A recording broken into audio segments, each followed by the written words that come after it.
আসসালামু আলাইকুম গাইস, আশা করি সবাই ভালো আছেন। থাম্বনেল থেকে বুঝতে পারছেন যে একটা টুইস্ট আছে। হ্যাঁ, স্ক্রিনে যে ভিডিও দেখতেছেন, এই ভিডিওটা মূলত পাইপ পেটার বা ফেব্রিক কটার বলে। তো এই কাজটা শিখে আসতে পারলে ইনশাল্লাহ বেতনও বেশি, এই কাজের ডিমান্ডটাও বেশি।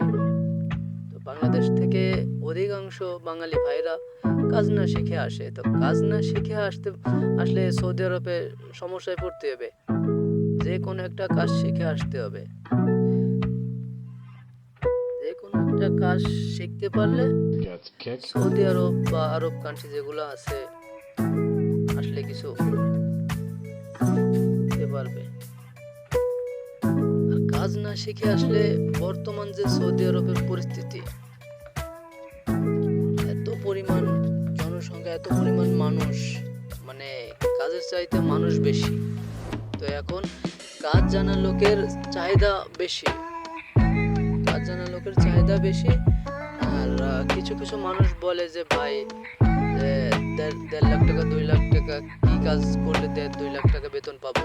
তো আমি বলবো তাদের, ভাই এই পাইপ পিটার এবং ফেব্রিকেটর কাজের ডিমান্ড বেশি, বেতন বেশি, সবকিছু বেশি। তো এই কাজটা শিখে আসতে হবে। এই কাজটা পুরোপুরিভাবে শিখে আসতে পারলে লাভ আছে। ঠিক আছে? তো বাংলাদেশের যে কোনো ট্রেনিং সেন্টারে যায় এই কাজটা শিখতে হবে, ফেব্রিকেটর বা পাইপ পিটার। এই ধরনের ভিডিও পেতে চাইলে চ্যানেলটা সাবস্ক্রাইব করে রাখুন।